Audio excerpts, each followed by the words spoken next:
This is Phil, and what I'd like to talk to you today about is erotic hypnosis.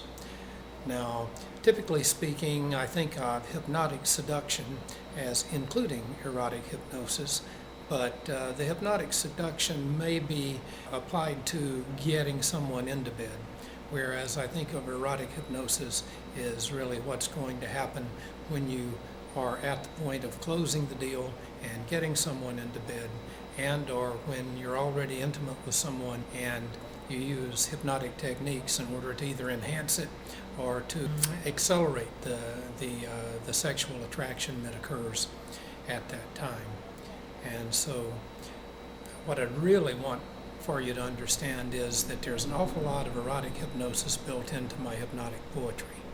And one big use of the hypnotic poetry, of course, is the seduction and the falling in love, getting a woman to have deep sexual feelings for you.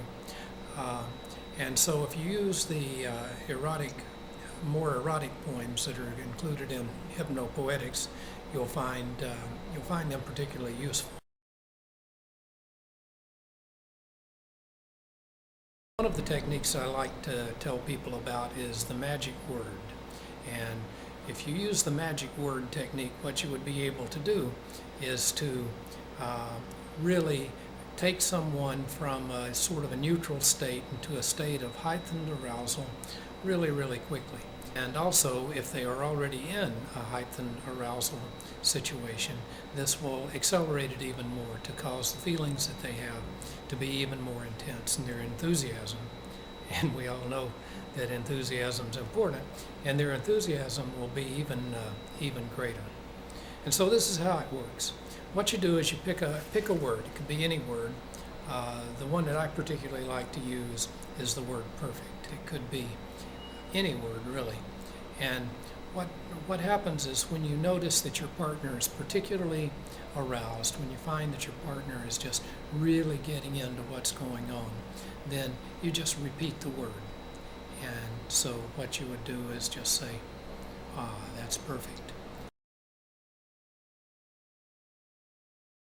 And the more often it happens, or the more intense it gets, you would repeat that again. And of course, the most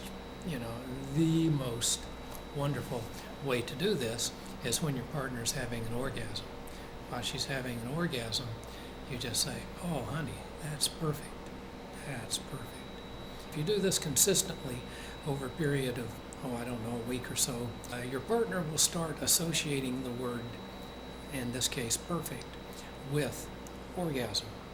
So what that means is that you could be riding on the streetcar, walking down the street, and you using the same tonality that you use, and that's important too, to use a consistent tonality. Just say the word. So if you've been saying, "Oh honey, that's perfect," when she comes, then if you're walking down the street, you just whisper, "Oh honey, that's perfect." And what it'll do is immediately put her back and set her unconscious mind back on the track that she was on when she's been used to hearing this. And so it's a wonderful technique, works really well, and I encourage you to use it.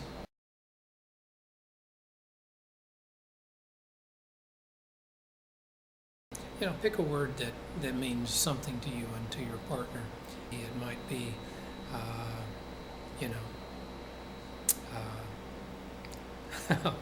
whatever. There's some pretty funny things that are coming to mind, but not really appropriate to this conversation. So anyhow, try out the magic word technique and see how much fun you have with that. I'm sure you'll really like it.